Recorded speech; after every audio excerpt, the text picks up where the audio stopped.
নমস্কাৰ guys, new dream ব্লগৰ অন্য এটি ভিডিঅ'লৈ মই স্বাগতম জনাইছোঁ। আগৰ সকলো ভালে কুশলে আছে গাইজ।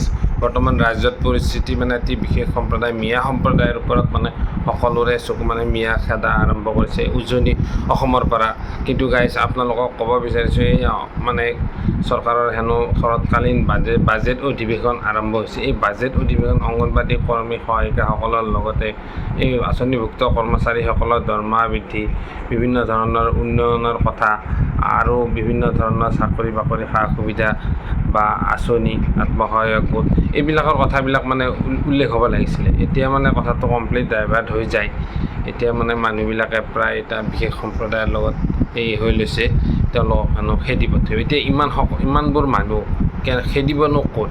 তেওঁলোক যদি অসমৰ বাসিন্দাই নহয়, তেওঁলোকক কিয় দিছিলে আধাৰ কাৰ্ড? তেওঁলোকক কি কাৰণত সা সুবিধা দি আছে?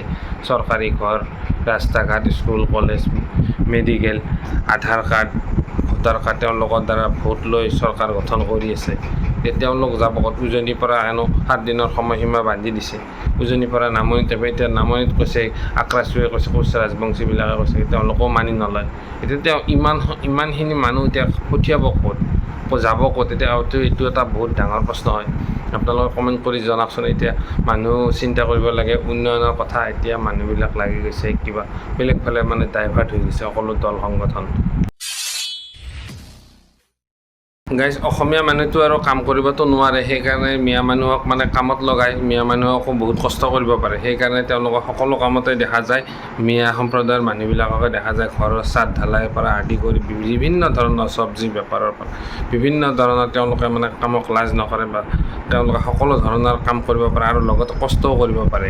এতিয়া অসমীয়াবিলাকে যদি খেদাৰ উদ্দেশ্য আছে, তেওঁলোকে কৰ্মই দি খেদক। তেওঁলোকে নিজে খেতি বাতি কৰি উৎপাদন কৰি নিজে বজাৰত বিক্ৰী কৰি কাম কাজবিলাক কৰক, ছাদ ঢালাই কৰক আৰু কিবা কিবি কাম কৰক, ৰাস্তাৰ কাম কৰক।